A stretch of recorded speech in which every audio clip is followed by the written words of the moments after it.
briefly, the Al Habib Mosque was previously the Working Men's Club, so you may be familiar. This was the local Working Men's Club for obviously many, many years. It was purchased by the Al Habib Trust in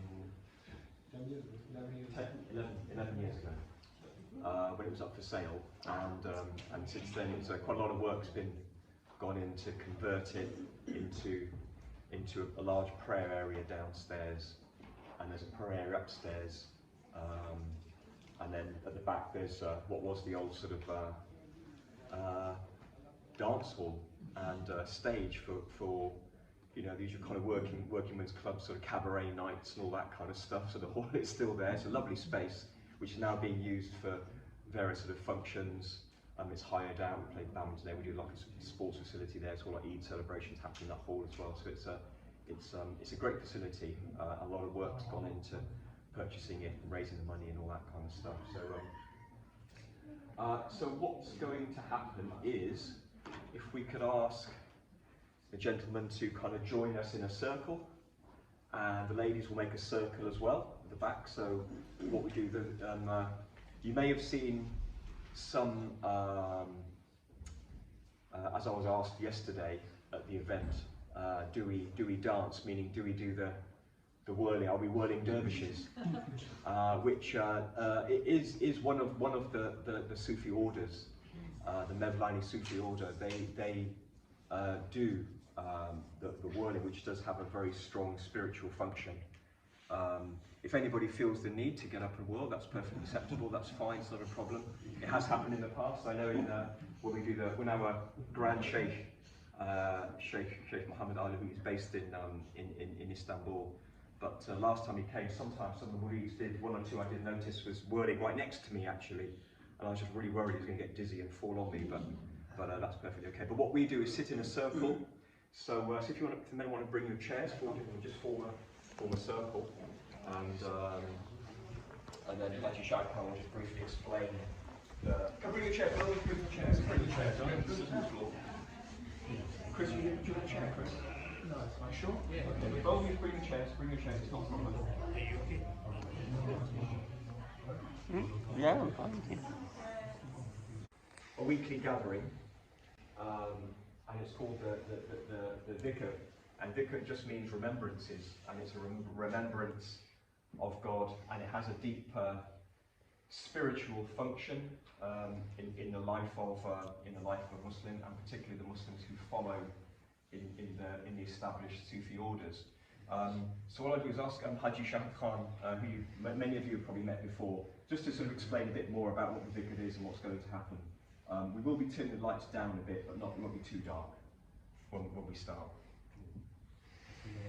Welcome everybody, and I think most of you have attended the dhikr last year and the year before, and it's recording in progress. Oh, sorry.